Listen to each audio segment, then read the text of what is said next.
Bonjour tout le monde. Bonjour. Mon nom est Nicolas Robillard, je suis le fondateur du Musée du jeu vidéo de Montréal et je suis en compagnie de Kevin Boily, collectionneur, collègues, sur le Chac à cassette puis sur retrogamer.ca. Donc aujourd'hui, on va vous faire une rétrospective des jeux vidéo. On va parler des premiers jeux à partir de 1970. Comme ça. Des consoles, jusqu'à aujourd'hui. Justement, ce qui est important de savoir, c'est qu'on parle de consoles, donc consoles de jeux vidéo maison. On parle de consoles qui sont sorties en Amérique du Nord et on ne parle pas de consoles portables. Ok. Ceci étant dit, on va peut-être toucher un petit peu à ces choses-là au niveau de l'histoire. Des fois, on n'a pas le choix de faire des liens, mais ce n'est pas le but. Donc, s'il manque quelque chose, c'est un peu normal. Aussi, on n'aura pas le temps de passer de travers toutes les consoles qui sont sorties en Amérique du Nord. Il y en a beaucoup trop. On va faire des rétrospectives de ceux qui ont marqué l'histoire, ceux qui ont des choses intéressantes. On les a pas tous avec nous, manque d'espace. Ceci étant dit, on va essayer de vous montrer le plus possible les choses qui sont intéressantes. Avant de commencer, je sais que je viens de dire qu'on ne parle pas des arcades, on ne parle pas des jeux PC et qu'on se concentre sur les consoles, mais je voulais faire un bref retour sur l'histoire des jeux vidéo, comment ça a commencé. Donc, on parle dans les années 50, parce qu'il y a vraiment les premiers jeux vidéo qui apparaissent, puis c'est sur les mainframes. Donc à ce moment-là, on parle des universités, on parle de centres de recherche, ça n'est pas à la portée de tous, mais dès qu'il y a eu un ordinateur qui est apparu, il y a quelqu'un à quelque part qui a décidé de faire un jeu vidéo. Donc c'est les premières instances de jeux vidéo ont été faites comme ça. Par la suite, bon, ça a évolué, puis on va se rendre évidemment à la Odyssée en 72, mais l'histoire commence bien avant ça. L'histoire de l'Odyssée commence dans les années 50, où est-ce qu'on a Ralph Baer, qui est plus connu sous le nom du père du jeu vidéo, travaille à ce moment-là pour, si je me rappelle bien, Loar, qui est une compagnie en défense aux États-Unis. Puis, il y a l'idée de dire... En défense, tu veux dire militaire. Défense militaire, effectivement. Donc, il y a l'idée de dire, on va faire une petite boîte qu'on va pouvoir connecter à une télévision, dans laquelle on va pouvoir envoyer des signaux. Donc, utiliser la télévision un peu comme moyen qui va nous permettre de faire un petit peu n'importe quoi. Ultimement, l'idée du jeu vidéo n'était pas encore là, mais l'idée d'avoir une boîte qui se connecte à la télévision lui est venue à ce moment-là. Puis Loar, étant donné que c'était un contracteur de défense, ils ont dit pas intéressé, ça n'a pas rapport avec l'armée, on passe à d'autres choses. En 66, pendant qu'il attend l'autobus, l'idée lui revient, puis il se dit mais c'est des jeux vidéo qu'on devrait faire avec ça. Il travaille encore pour une compagnie de défense à ce moment-là qui s'appelle Sanders Associates, si je me rappelle bien. Puis, mais cette fois-ci, il a l'idée, il dit je ne vais pas aller voir mon patron avec ça parce qu'il va dire non. Je vais le faire pareil. Fait qu'il a assigné un ingénieur à ça, ils se sont pris une pièce fermée dans le bureau, puis ils ont commencé à travailler sur un prototype. Par la suite, ils ont été voir leur boss en lui disant regarde, on a réussi à faire ça, c'est plus des jeux vidéo, mais quand même. Patron, pas certain, mais il dit je vais quand même vous permettre de continuer à travailler là-dessus, puis je vais vous donner un petit budget. Quand même, tu sais. Donc, ils ont réussi à faire un deuxième prototype, un troisième. Finalement, ils s'en vont au board avec ça. Puis, le patron de l'exécutif regarde ça, puis lui, il a un certain intérêt. Il dit écoute, je pense qu'on peut faire quelque chose avec ça, même si les gens du board général étaient peu ou pas impressionnés par ça. Puis, il faut comprendre qu'à l'époque, les jeux vidéo, ça n'existait pas. Les gens du board, c'était des gens de 65 ans. Il n'y avait aucun intérêt à des jeux d'enfants, puis c'est des gens en défense. Mais le président du board, lui, s'est dit non, il y a peut-être quelque chose à faire avec ça. On va aller voir les compagnies externes pour leur revendre l'idée. Parce qu'évidemment, eux autres, ils sont quand même un contracteur de la défense, ils ne voulaient pas se mettre à faire des consoles de jeux vidéo. Ils ont été voir, au début, c'est une compagnie de téléprompter, si je me rappelle bien, avec laquelle ça n'a pas marché. Après ça, ils ont été voir des compagnies de télévision. Ils ont été voir toutes les compagnies, puis la seule qui a accepté, c'était. Magnavox. J'ai pas assez proche. Mais non, c'est RCA qui a dit ouais, on est intéressé par ça. Puis ils ont commencé à travailler sur un deal, puis finalement ça allait avorter, ils n'ont pas été capables de s'entendre. Et puis un des exécutifs qui était chez RCA a transféré chez Magnavox. Puis là, il a réussi à convaincre les gens de chez Magnavox de donner une chance à Ralph Baer et son équipe pour présenter cette console-là. Puis finalement, Magnavox a été de l'avant, puis ils ont décidé d'acheter des droits pour faire la distribution. Je vais te laisser la montrer, c'est quand même, je te dirais, une belle console. C'est une console, c'est ça. Donc ça, c'est vraiment la première. La première console maison de jeux vidéo. Là, vous pouvez voir en avant, il y a une cartouche qui est insérée. Ouais, c'est ça. Ça, c'est une cartouche. Je l'enlève Ouais, tu peux l'enlever. parce qu'on a un autre ici aussi. Tu peux l'enlever si tu veux. C'est ça. Ils sont relativement simples, on va rentrer dans le détail tantôt. Ultimement, à la base, quand Raspberry a fait le concept, il n'y avait pas de cartouche. Lui, il y avait 5 ou 6 jeux built-in qu'il voulait à l'intérieur de ça. Il y avait déjà les manettes détachables. Il y a une place pour des contrôles auxiliaires, donc une carabine lumière. J'ai pas le bon terme pour ça. En anglais, on dit un light gun. En français, Il y a quand même pas vraiment de terme, non. ça se dit moins bien. Donc, on va dire une carabine de jeux vidéo qui vient avec. Donc, pour certains Fait que jeux, déjà, dès la première console, il y avait un gun, il y avait un fusil. il y avait tout. C'est une console qui est extrêmement novatrice pour son époque. Surtout parce qu'on va voir après, il y a un petit downgrade en termes de ce qui s'est passé. La console faisait tout, même elle n'est pas couleur, malheureusement. Je dis malheureusement parce que c'est pas très très grave. À l'époque, en 70, ouais, il y avait une télé. Mais en fait, elle était supposée de l'être. C'est Magnavox qui l'ont enlevé en se disant, premièrement, ça n'a pas un gros plus-value, parce que de toute façon, c'est des points blancs. Ouais. Deuxièmement, les télécouleurs n'étaient pas super développées quand ils ont commencé à faire les prototypes. En 72, quand il est sorti, il y en avait plus, mais avant, un peu moins. Puis troisièmement, la façon dont fonctionne l'Odyssey, c'est on met des filtres, donc des acétates de couleurs sur la télévision qui représentent le background du jeu dans lequel on veut jouer. Donc c'est surtout des jeux, je vais sortir des pièces. C'est surtout des jeux de table, tu sais, un genre de Monopoly. Ah ouais, ok. Il y a des jeux de cartes, il y a des dés, c'est encore de l'argent. Il y a des chips de poker. Il y a toutes sortes de choses qui venaient avec ça. Donc la plupart des jeux, ce sont des jeux de société qui venaient avec. On utilisait l'écran vraiment comme la plateforme de fond, puis on utilisait le contrôleur pour bouger notre pion à l'écran. Donc c'était très de base. Il y avait quand même le Pong qui vient, ou le tennis de table qui venait d'intégrer. Tu avais le jeu de fusil qui était aussi un peu plus avancé. Mais le gros des jeux que Magnavox a décidé de développer, c'était vraiment des jeux de table. Des jeux de table. Moins excitants. On va se le dire, moins excitant.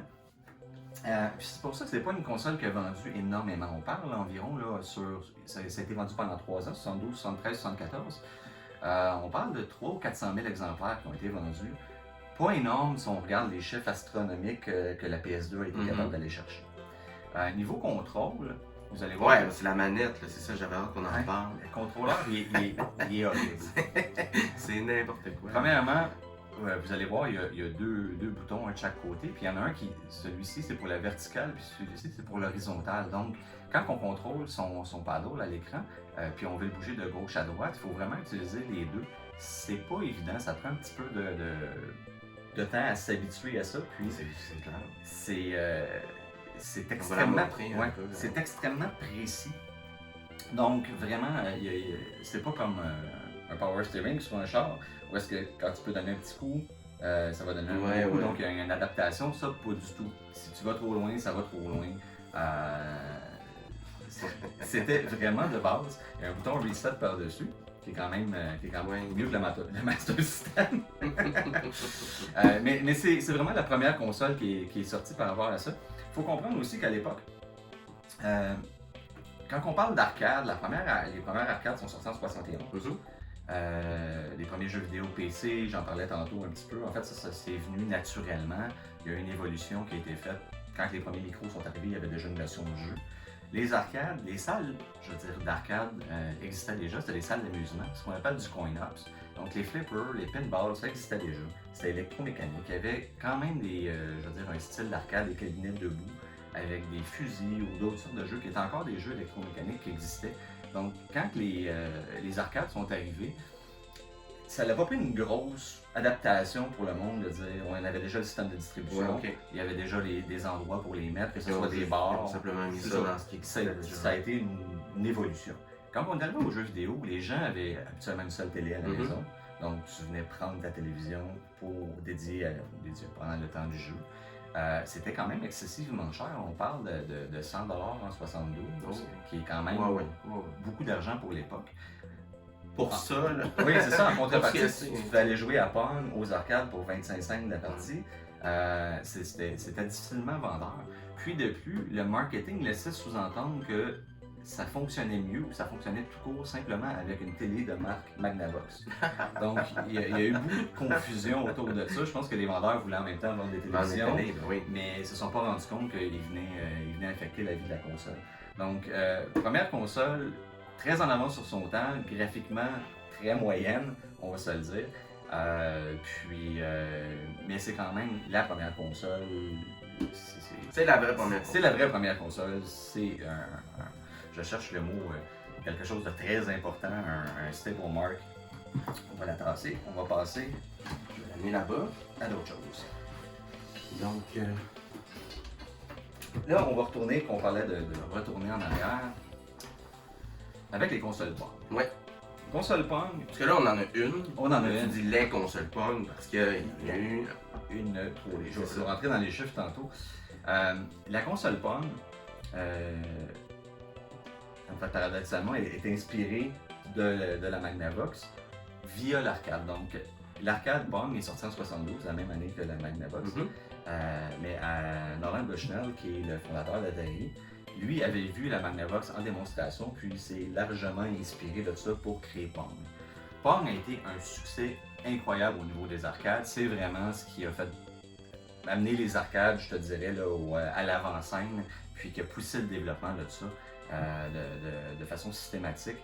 Donc après Pong, il y a eu vraiment beaucoup de développements qui ont été faits au niveau des arcades. Puis le monde attendait impatiemment qu'il y ait une version maison de Pong. Ce qu'on n'a pas mentionné tantôt avec la Magnavox, c'est deux choses cruciales qui lui manquent. Outre la couleur, il n'y a pas de son. Et surtout, il ne garde pas les scores. OK. Donc quand tu joues, tu gardais tes scores sur une feuille de papier, ce qui est moyen.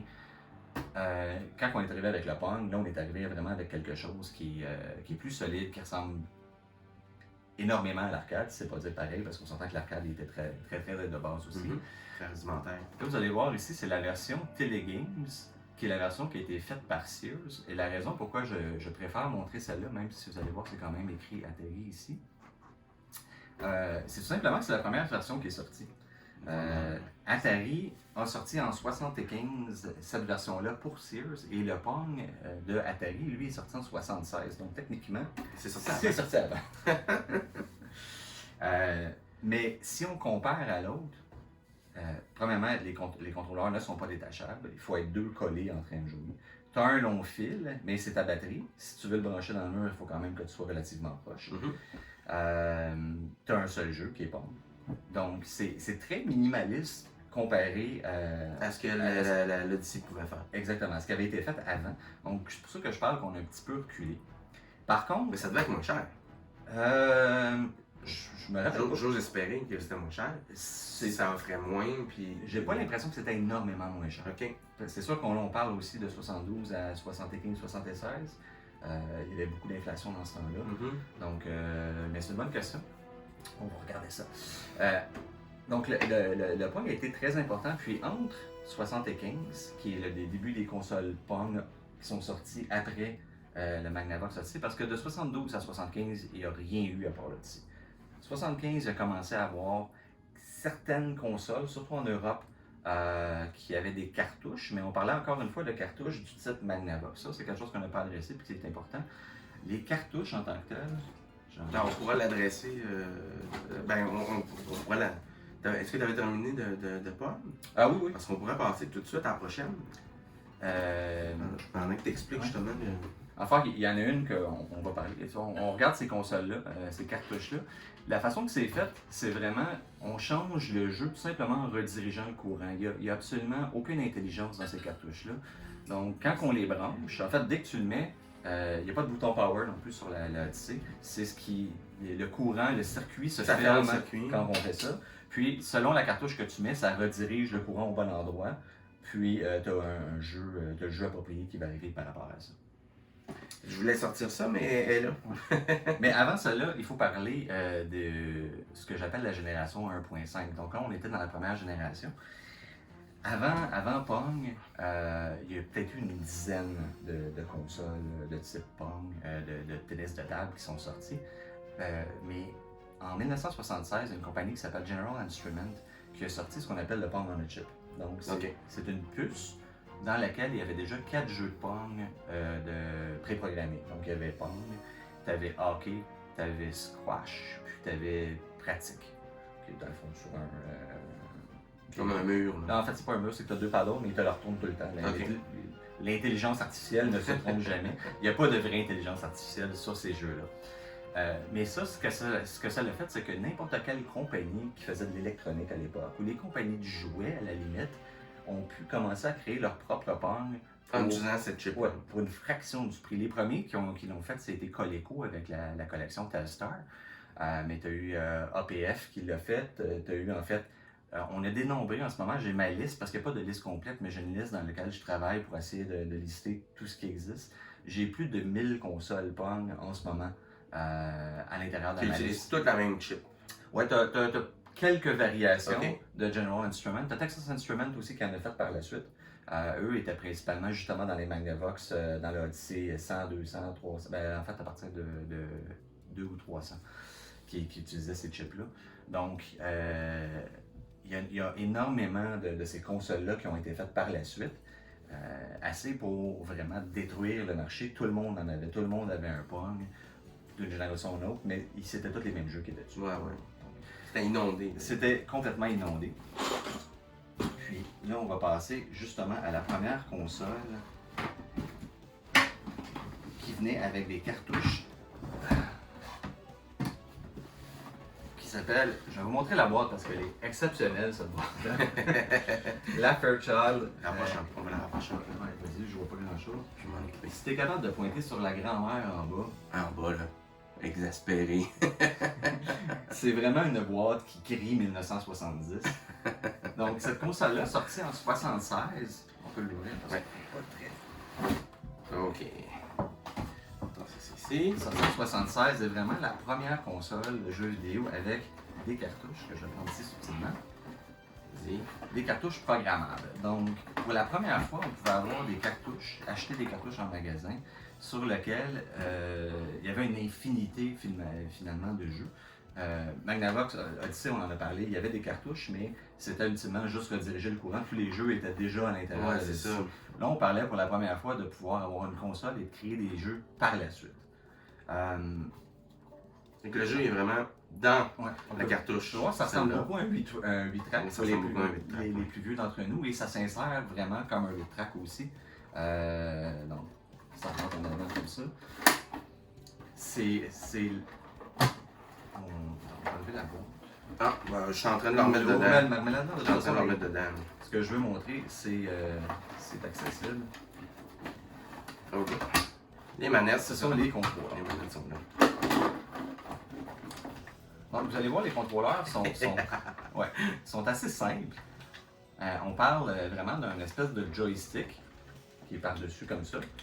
Il y a un Bouton, puis que tu peux tourner un peu aussi. Ah, ok. Donc, ça a vraiment 3 fonctions. Aujourd'hui, ça serait inutilisable pratiquement. Alors, remarque que ça ressemble beaucoup justement au... On dirait un nunchuk. Oui. Le nunchuk de la Wii, là. Mais je veux dire un stick digital. Un stick digital qu'on va retrouver plus tard sur les consoles. Analogique. Analogique. C'est pas grave. Analogique, qu'on va retrouver plus tard sur les consoles. Donc, c'est le même concept.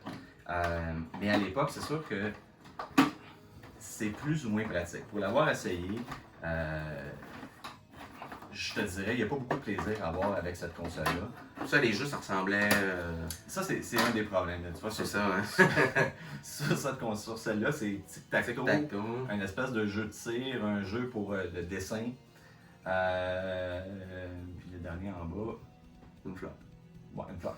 Ils sont écrits ici, mais ça, c'est le problème qu'on a, c'est qu'au début, comme je mentionnais, c'était surtout des compagnies d'électronique qui faisaient des consoles de jeux vidéo. Ces compagnies-là n'ont aucun concept du plaisir. Donc, ce n'est pas des compagnies qui... je peux l'enlever, celle-là. Ce n'est pas des compagnies qui ont été capables de bien développer le marché du jeu en tant que tel. C'était des gens... En fait, on va leur pardonner en ce sens que les jeux de vidéo n'existaient pas. C'est ça. Donc, ils étaient en train de créer quelque chose de nouveau. On n'était pas capable d'avoir nécessairement la même chose qu'à l'arcade, parce que les arcades se développaient extrêmement rapidement. Mais évidemment, le hardware dans une arcade On voit les jeux. beaucoup plus avancé. Donc, il y allait avec des choses simples que les gens faisaient à la maison. Genre, tic-tac-toe, parchésie, serpent à échelle. Il y avait certains jeux de tir, certains jeux de combat, certains jeux de course, mais c'est rien de très excitant. Il n'y avait pas la méthode encore pour rendre les jeux intéressants. Puis ça, il va falloir attendre un peu pour pouvoir le trouver. Pas très longtemps, mais ça s'en vient. Prochaine console, RCA Studio 2. Il est derrière moi. Ah, il est là. Suivant. Ouais, je vais y aller. Je vais te donner la cartouche. OK. Oh, OK. Une belle boîte. On a la boîte de cartouche. RCA Studio 2. Qui on va pas parler, on va pas s'éterniser là-dessus parce que justement, ça aussi, c'est un pas en arrière. Elle est sortie peu de temps après la Fairchild. Elle aurait pu sortir avant, il y a eu un délai pour l'approbation avec le FCC. Mais elle était complètement en noir et blanc, premièrement. Deuxièmement, pas de contrôleur détachable. Donc, c'est vraiment une console qui ressemble à un Pong, qui était designée via le même esprit. Il y avait déjà dans leur tête de faire une RCA Studio 3 qui allait avoir des contrôleurs détachables et de la couleur.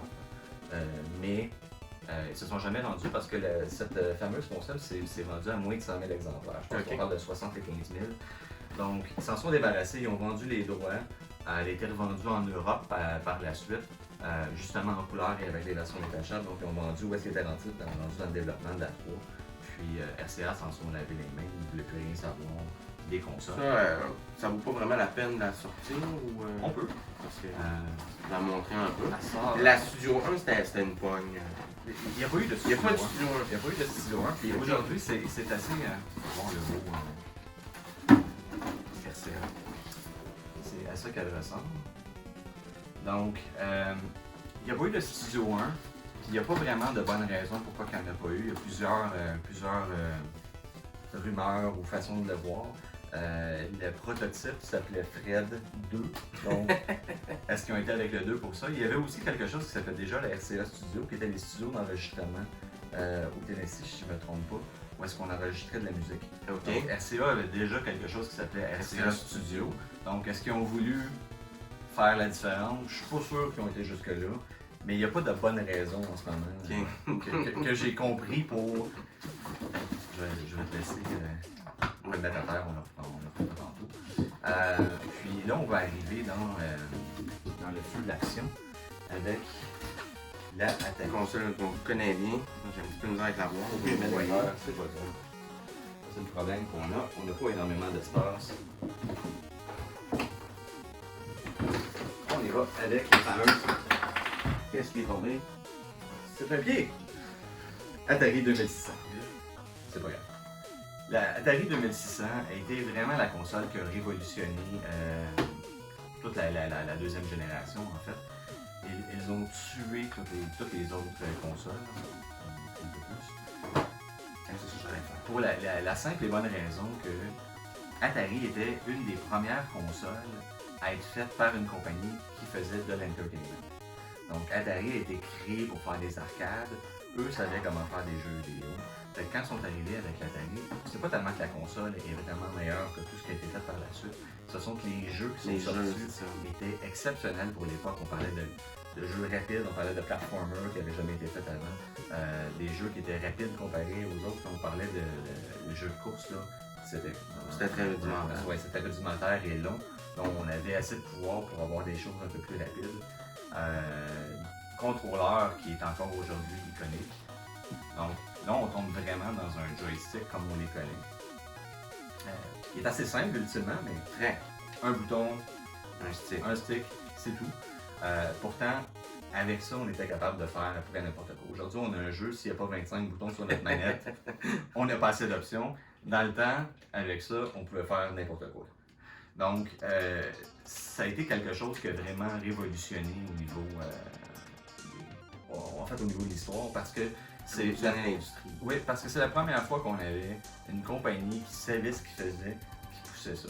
Et vous allez voir, à la fin de cette génération-là, il n'y a pas de compagnie qui vont se lancer là-dedans sans s'être fait les dents avant ou sans être vraiment dans le domaine de l'entertainment d'une certaine façon. Donc l'Atari était un des piliers. L'autre qui est sorti, qui aurait pu avoir un succès aussi commercial, qui aurait dû en fait être le concurrent d'Atari. Je vais te laisser la prendre, je vais mettre Atari. C'est la Bally Astrocade. Maintenant, bon, vous allez voir, elle s'appelle le Home Library Computer. C'est que cette compagnie-là a changé 4 fois le nom de la console, ce qui n'a pas aidé. Mais le contrôleur n'est pas là. Mais c'est un contrôleur qui est sensiblement pareil à la... À la Atari? Non, Non. à la Fairchild. Ok. Mais Bally, pour ceux qui ne connaissent pas, aujourd'hui, ils font des machines à sous principalement. Mais à l'époque, Bally, c'était un monstre au niveau de l'entertainment. Six Flags leur appartenait. Il y avait des casinos. Ils faisaient des machines à boules, ils en font encore d'ailleurs. Puis, le plus important, Midway leur appartenait. Ok. Et c'est Midway qui a développé cette console-là. Donc, ceux qui ont fait Mortal Kombat, entre autres, ont développé cette console-là. La console a d'excellents ports d'arcade. C'est vraiment une compagnie d'arcade qui a fait une arcade à la maison. Ok. Donc, c'est des très bons jeux qui sont là-dessus. Par contre, le mode de distribution était assez ordinaire. Ça a été vendu dans des compagnies, dans des endroits où on vendait des ordinateurs. Ça a été mal distribué. Finalement, ça a été vendu dans des places comme Sears et tout, mais comme je vous disais, ils ont changé 4 fois de nom. Ça, c'était une précommande au début, c'était supposé se faire seulement par catalogue. Donc, ils en ont vendu 7500 de celle-là. De celle-là? De celle-là. Ok. Puis, par le temps qu'ils ont décidé de la mettre en production, il avait déjà changé de nom. Ok. Donc, ça, c'est la première version avec le nom original. Par la Ça, suite, ce que ça s'appelait? Tu me l'as dit, mais... Home Library Computer. Okay. par la suite, ils ont changé de nom 2 autres fois. Puis finalement, ils ont décidé de vendre les droits à une tierce partie qui s'appelait Astrocade, qui eux ont décidé de continuer pas le développement, je suis pas sûr qu'ils ont sorti d'autres jeux, je pense qu'ils ont juste après ça vendu des jeux qui étaient existants. Mais ça n'a pas fonctionné, c'était déjà trop tard dans le marché. Malheureusement, c'est une très bonne console, si vous avez la chance d'y jouer, si vous êtes un collectionneur rétro, quelque chose à regarder, définitivement. Elle a 7000, c'est pas... Non, mais il y en a plus que ça. J'en ai 7000. Non, mais de celle-là. Oui, celle-là. Par la suite, c'est une console qui n'est pas commune, mais il y en a quand même, assez. Je vais te demander de prendre la MP1000 qui est sur... Ouais. Il y a pas mal de fils dans ça. Non. Je vais mettre ça ici. Ça, c'est le problème qu'on a d'être dans une petite pièce. Merci, COVID. C'est pas Ok, on revient. Donc voilà. La MP1000, c'est une autre console qui est extrêmement obscure, que les gens ne connaissent peu ou pas en Amérique du Nord parce qu'elle a eu très peu de succès. Donc, on parle d'une autre console qui est sortie en 78, si je me rappelle bien, en même temps que l'Astrocade. Très, très rudimentaire. Les graphismes sont horribles. Ça ressemble vraiment, pour ceux qui connaissent au niveau des ordinateurs dans les années 80, à du ASCII. Ok, carrément. Ok. Donc, des gros blocs. Le contrôleur ressemble à une ColecoVision un peu. Un peu. Avec l'idée d'avoir les chiffres en bas, le contrôleur en haut. Il y a un seul bouton qui est sur le dessus, qui est le bouton de feu. Honnêtement, en main, elle se tient bien. Là, j'ai pas vraiment de... c'est pas ça son défaut, c'est vraiment, encore une fois, la qualité des jeux. Ils ont engagé un gars pour développer tous les jeux, mais c'était une compagnie qui faisait de l'électronique principalement. Ils avaient fait une série de Pong qui avait très bien marché parce que c'est pas eux autres qui avaient développé les jeux. Mais quand ils sont arrivés avec le développement, malheureusement, ils n'ont pas été capables de suivre la vague. Ils se sont aussi beaucoup investis dans un ordinateur qui allait en dessous, qui s'appelle l'Imagination Machine, qui est gros, bulky, qui va en dessous, qui transforme la console en ordinateur. C'était parce qu'à l'époque, Intellivision était une console qui s'en venait. Les gens en avaient entendu parler, puis on avait déjà entendu parler qu'Intellivision allait avoir un ordinateur intégré. Ce qui va se réaliser, mais beaucoup plus tard. Le premier modèle n'aura pas son ordinateur intégré. Donc, eux ont mis le pied sur l'accélérateur pour créer leur propre ordinateur, parce que cette compagnie-là faisait des ordinateurs aussi. Mais c'est ça, ils ont mis beaucoup d'efforts là-dessus au lieu de développer de la côté gaming. Lui était vendu exclusivement dans des endroits où on peut acheter des ordinateurs. Pas une bonne console, si vous voulez, pour la collection c'est parfait, pour le plaisir on va repasser. C'est quand même un petit footnote dans l'histoire du jeu vidéo. C'est vrai. Non, c'est correct, l'autre on problème de fil. Again. Pendant ce temps-là, je vais vous parler des autres consoles qui ont suivi. Il y a eu la Magnavox Odyssey 2 qui est sortie par la suite. Il reste juste 14 minutes, on va essayer d'accélérer. La Magnavox Odyssey 2 qui est sortie par la suite, qui est évidemment la deuxième console de salon de Magnavox. En Amérique du Nord, aux États-Unis, ça s'appelle la Magnavox Odyssey. Au Canada, elle a été publiée par Philips. Dans le reste du monde, elle s'appelle la Philips G7200 ou G7400, dépendant. Elle a très bien marché en Europe, très bien marché au Brésil, pas trop au Canada. Non, aux États-Unis, un petit peu plus, mais pas tant que ça. Encore une fois, les jeux, il y avait beaucoup de jeux de société qui étaient avec ça. Tu avais des jeux un peu plus d'action qui ont sorti. Mais encore une fois, on était très loin du Atari, puis des platformers, puis de ce genre de jeux-là. C'est encore la même mentalité des jeux faits par une compagnie qui ne comprend pas. C'est pas de l'entertainment. Non. En 80 ou en 79, on arrive enfin avec les télévisions. Donc, Est-ce que tu as vu celle-là ici? non, je ne l'ai pas avec moi. Elle est dans une boîte, à quelque part. Les télévisions, il y a deux choses que je voulais vous mentionner. Premièrement, elle est sortie pour vrai en 79 dans un marché de test, 80 général. Quand je vous ai parlé tantôt de General Instrument, qui étaient ceux qui ont créé les chips pour l'époque, General Instrument, en 78, ont sorti 3 concepts de consoles. Le premier, c'était des Pong, mais avec des cartouches, où est-ce que la chip pour le Pong était dans la cartouche, qui permettait, pour avoir la même console, d'avoir plusieurs jeux Pong différents. C'était des consoles qui coûtaient des peanuts, ça coûtait pratiquement rien. Très populaire en Europe. Je crois qu'on a eu 1 ou 2 modèles aux États-Unis. Au Canada, je ne suis pas sûr qu'on en a eu, parce qu'on avait déjà beaucoup trop de consoles déjà qui existaient. Il n'y avait pas la place. Cette console-là n'était malheureusement pas importée aux États-Unis puis au Japon, pas tellement à l'époque. Donc ici, en Europe, il y avait beaucoup de place pour les consoles du type. Ici, pas vraiment. Mais dans les 3 concepts de consoles, le dernier, qui était le plus puissant, était l'Intellivision. Donc l'Intellivision a été achetée par Mattel, puis ils l'ont publié. C'était la seule console, en fait la seule compagnie qui a acheté ce concept de console-là. Mais ultimement, il aurait pu avoir d'autres consoles identiques ou pratiquement identiques à l'Intellivision qui auraient pu être faites si d'autres personnes avaient acheté les droits de cette console-là. Donc quand même intéressant. Puis une des choses que j'aime beaucoup sur l'Intellivision, c'est le Play Cable. Donc Play Cable, c'est un adaptateur qu'on pouvait mettre sur l'Intellivision qui permettait de se connecter dans le câble et de downloader des jeux. Là, on parle quand même de 1980. Peut-être 81 ou 82 rendu là, mais on parle d'il y a longtemps. C'est un accessoire qui est excessivement rare, donc malheureusement je ne l'ai pas. Mais de toute façon, il n'y a plus rien à faire avec ça. Non, tu le branches, il se passe absolument rien. J'ai les manuels par contre qui vont avec, qui sont exactement les mêmes, mais en bas c'est écrit For Play Cable. Mais c'est quand même quelque chose pour l'époque. On va quand même essayer d'accélérer ici. Une console, j'ai la version canadienne. On la débattra pas parce que c'est quand même assez clair sur l'image. On a la Leisure Vision. Non, aux États-Unis, c'était l'Arcadia 2001, qui est une console qui est sortie en 82. Pas de mauvaise console, c'est pas des mauvais jeux. Encore une fois, on est un petit peu loin de l'Atari. On est plus encore dans des jeux de baseball, des jeux de sport, des jeux qui sont dans un seul écran. Pas beaucoup de platforming.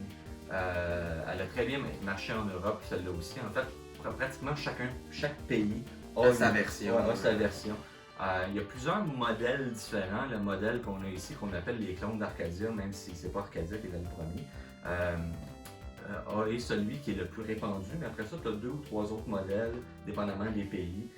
Puis t'en as qui sont complètement uniques aussi. Mais c'est les mêmes jeux. C'est les mêmes jeux. La différence, c'est que chaque pays décidait quel jeu qu'il allait mettre dessus.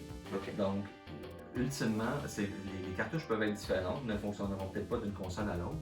C'est la même librairie pour tout le monde, mais certains pays décidaient de publier genre, je sais pas, les jeux 1 à 13, puis l'autre pouvait décider de faire 14 à 16. Il y a environ 35 jeux pour la version des jeux Vision. Les jeux américains fonctionnent dessus parce que c'est le même modèle de console, donc on pourrait aller en chercher un petit peu plus. Pas une mauvaise console, assez rare à aller chercher. Mais je voulais en parler parce que comme console canadienne, on n'a pas énormément de consoles au Canada. Très peu. C'est pas une console canadienne parce que c'est un concept qui a été acheté, mais elle est unique au Canada. C'est la version canadienne. Sous le nom de Leisure Vision. Par la suite, on a la Vectrex, je vais aller la chercher. Très intéressante. Hey, je peux pas parce qu'il y a un. Il y a quelque chose sur le fil? Ouais. Ouais. Ah merde. Ben, on voulait la voir. voir, Je vais me tasser. Là, avec Trex, qui est une console qui venait avec la télévision intégrée. C'est ça, on dirait une télé. Ouais. On dirait une petite télé. C'est une télé en fait cathodique qui a été modifiée pour avoir des vecteurs à l'intérieur de ça. Bon, pour ceux qui ont joué à ça ou à des arcades, c'est vraiment ce qu'on appelle du meshing. Du wireframe. Du wireframe. Donc, j'essaie de trouver un jeu qui serait comme ça, que le monde pourrait connaître, qui est plus récent. Vous irez voir sur Internet. Ouais, il y a rien qui me vient en tête. Il utilise un petit peu le même concept qu'on avait pour la Magnavox Odyssey, c'est-à-dire qu'on a des acétates qu'on colle dans l'écran pour avoir le background puis les couleurs, mais le reste, tout est en noir et blanc. Il y avait une version de couleur qui est en développement qui serait potentiellement arrivée par la suite. C'est une très belle console, il y a des jeux super intéressants, mais on est arrivé trop proche du crash, puis elle n'a pas fait long feu parce qu'on est en 82 puis le crash va arriver en 83. On va en discuter rapidement après. Il y a la ColecoVision qui est ici. On va juste la montrer rapidement aussi parce que je veux passer au travers du reste. ColecoVision qui était beaucoup plus proche à ce moment-ci des ports d'arcade. En fait, ce ne sont que des jeux d'arcade qui sont sur la ColecoVision, à l'exception de un, si je ne me trompe pas. Les graphismes commencent à se rapprocher des arcades. C'est une très belle machine, super intéressante. 83 arrive le crash. Ben oui, le fameux crash. On va en parler 2 minutes parce qu'il y a tellement de rumeurs là-dessus. C'est pas vrai que c'est E.T. qui a causé ça. C'est pas vrai qu'on a jeté des centaines de milliers de cartouches dans les vidanges. Et vous irez voir le documentaire qui a été fait par Microsoft là-dessus, où est-ce qu'effectivement ils retrouvent certaines cartouches. Il y en a quelques-unes, mais pas loin du chiffre qu'on avait. C'était un distributeur qui a été jeté certaines cartouches, parce qu'effectivement il y avait beaucoup de retours. Puis la raison, en fait, c'est ce qu'on vous a montré depuis le début. Il y avait beaucoup trop de consoles différentes. T'achetais une console, l'année d'après, il y en avait 2 autres qui étaient sortis meilleurs. T'achetais des jeux. Il n'était pas compatible évidemment entre chacune des consoles, mais les parents s'y perdaient. T'achetais un jeu pour la mauvaise console, il fallait que tu ailles le reporter. Souvent, le jeu que tu achetais, il n'était pas bon, tu allais le reporter. Les gens étaient juste tannés. Puis, même quand on parle d'Atari, qui était la grande championne de l'époque, Atari ont commencé à avoir du laisser aller. Je vais vous donner l'exemple avec Pac-Man. Oui, Pac-Man est un des jeux les plus iconiques de son époque. Puis, enfin, Atari avait les droits pour l'Atari 2600 de porter Pac-Man. Mais le port de Pac-Man est horrible sur la 2600. Ça flicker, c'est pas beau, c'est pratiquement injouable. Puis, c'est pas qu'Atari n'était pas capable d'en faire un bon port, parce qu'ils ont fait des bons ports après, mais ils sont pas reconnus nécessairement pour leur port d'arcade. Ils en ont fait un bon pour l'Atari X400 et la X800, leur ordinateur. Ils étaient capables. Ils ont juste dit, bon, ça c'est ce qu'on a, c'est ce que notre programmeur nous a fait. C'est correct, on va le publier de même. Puis non seulement ils ont fait ça comme ça, mais ils en ont imprimé. J'ai vu avec les chiffres, là, c'est approximatif, mais 12 millions de copies alors qu'il y avait juste 10 millions d'Atari qui avaient été vendus.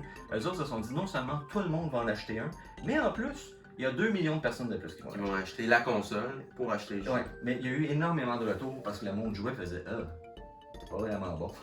Non, c'est ça. Donc, il y a eu le crash, c'est un petit peu tout ça. C'est le désabusement des gens, le fait que les jeux qu'ils recevaient n'étaient pas bons, le fait qu'il y avait trop de consoles, ça l'a planté. On va passer rapidement. Nintendo Entertainment System arrive en 83 au Japon, 85 ici. Évidemment, à part les deux grosses choses qu'on peut dire à propos de la Nintendo Entertainment System, c'est premièrement une des innovations, c'est justement le fait le Seal of Quality, c'est-à-dire, on le voit ici en fait, tous les jeux devaient être approuvés par Nintendo. Donc il y avait des règles de base en disant vos jeux ne peuvent pas avoir de violence, ne peuvent pas parler de. Ben non, la violence en avait, mais ils peuvent pas avoir des têtes de mort, je pense, ne peuvent pas avoir des signes religieux. Il y avait certaines règles qu'on était obligé de respecter. C'était une façon plus ou moins pour eux autres de contrôler et de se faire faire plus d'argent parce qu'ils limitaient un nombre maximum de 10 par année si ma mémoire est bonne, ou 5. Non, c'est 10 je pense. Puis des compagnies contournantes se créant plusieurs compagnies de jeux. Mais quand même, ça le fait que la plupart des jeux, si tu prends un jeu Nintendo, tu as plus de chances qu'il soit bon que si tu prends un jeu d'Atari au hasard. Ouais. Parce que la plupart des jeux Nintendo ont été un espèce de qualité contrôle en arrière. Puis il fallait que tu payes pour avoir les droits. Donc si tu payais cher à Nintendo, pour avoir le droit de mettre ta cartouche, tu voulais qu'elle se vende assez pour récupérer ton argent. Donc, il y avait un incentive pour les gens d'aller de l'avant avec ça. L'autre chose qu'on peut leur montrer, la manette, La fameuse manette. la fameuse manette de Nintendo a introduit pour la première fois dans une console de salon la croix directionnelle. Donc ça l'avait été introduit avec... Pardon? Non, c'est bon. La croix directionnelle avait été introduite avec... Je vais voir si on va voir la Master System après. Avait été introduit avec les Game & Watch. Mais par la suite, après ça, toutes les consoles vont avoir une croix directionnelle. C'est fini, c'est le nouveau standard à partir de la Nintendo. Je parlais tantôt qu'il n'y a pas de nouvelles compagnies qui vont joindre au niveau de l'entertainment. Nintendo avait déjà fait des consoles Pong à l'époque. C'était pas leur première console, il y en avait sorti 6 ou 7 avant les consoles Pong. C'est leur première console avec des cartouches interchangeables, mais c'est une compagnie qui faisait des jouets, non plus des cartes à jouer. Enfin, ils en faisaient encore. Mais ils avaient switché vers une compagnie de jeux, donc ils connaissaient qu'est-ce que les jeunes voulaient avoir. À la même époque, il y a la Master System. On va parler rapidement, je vais juste vous montrer justement le fameux contrôleur, la Master System. Vous allez voir qu'il manque des boutons importants. Oui. Le pause on va et le le voir start. ici. Donc là, c'est ça. Pause est... On est comme à l'envers. Donc le pause est ici, puis le reset est ici. Ouais.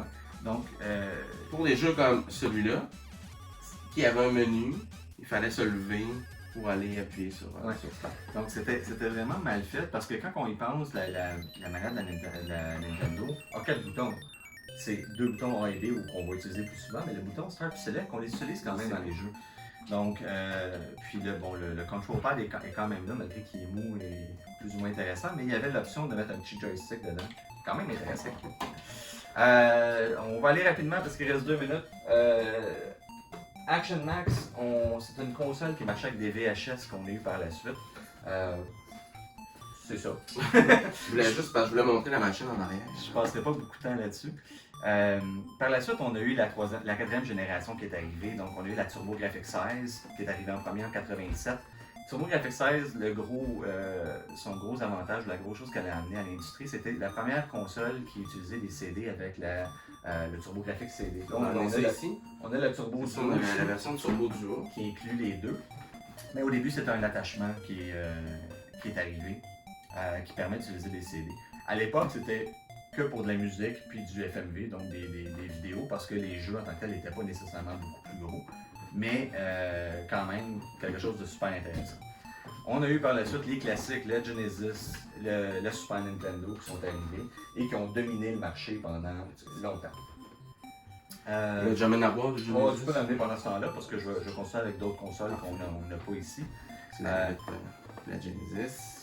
Philips CDI, Tandy VIS, deux consoles CD par la suite. On rentrait dans une gamme multimédia où est-ce que les compagnies essayaient d'avoir des consoles qui faisaient à la fois des consoles de jeux sur lesquelles on pouvait jouer des CD, qu'on pouvait regarder des films.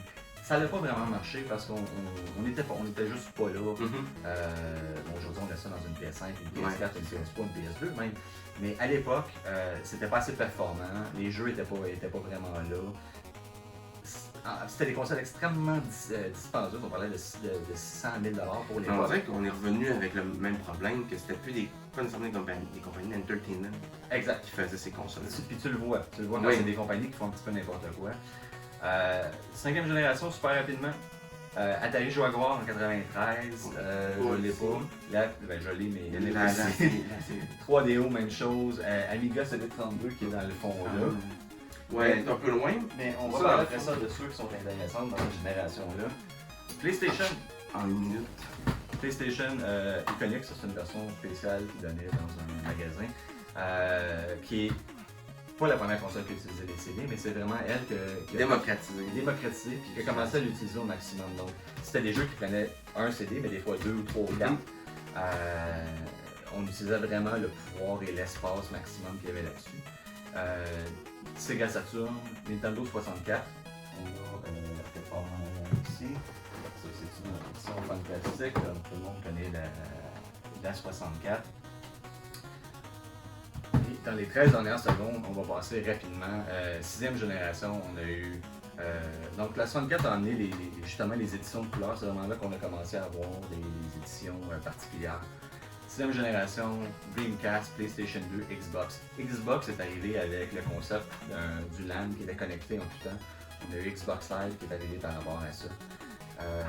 PlayStation, Sega Dreamcast, il y avait des modems qui existaient, mais c'était à part, c'était pas intégré. GameCube qui est arrivé aussi par la suite. Puis finalement, dans la 7e génération, on va finir avec ça, il y a la Game Wave, qui est la seule console canadienne. Ouais, c'est ça, je voulais finir avec ça.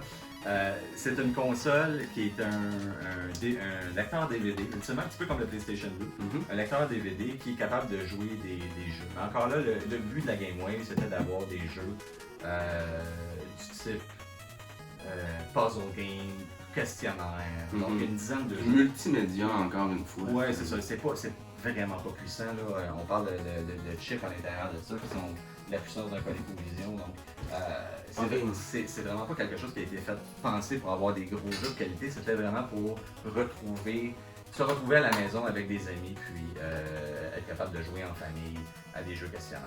C'était ultimement ça. On a dépassé maintenant 2 minutes, fait que on va voir s'il y a des questions. Ok. Ouais, il y a Gabriel Ledoux qui demande à quand le retour la texture de faux bois sur les consoles. En fait, la Amico. Oui, c'est ça. La Intellivision sort une nouvelle version de l'Intellivision. En fait, c'est plus la même compagnie, mais quand même.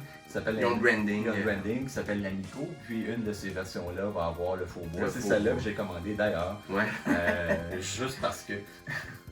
Mais donc, oui, et je suis d'accord avec toi, ça manque de faux bois. Puis sinon. Je sais qu'il y a un délai, mais allez-y s'il y a d'autres questions, on va prendre un petit peu de temps. Il y a une deuxième table Q&A en haut, dans le chat. On va aller voir. On va aller voir ici. Le nom de la première console, on en a parlé tantôt, c'est la Magnavox Odyssey. Bonjour. Les consoles mini sont un bon moyen de transmettre les sauvegardes où on doit passer par l'émulation pour en garder une trace. Moi, j'adore les consoles mini. On parle des classiques. Là, Ouais.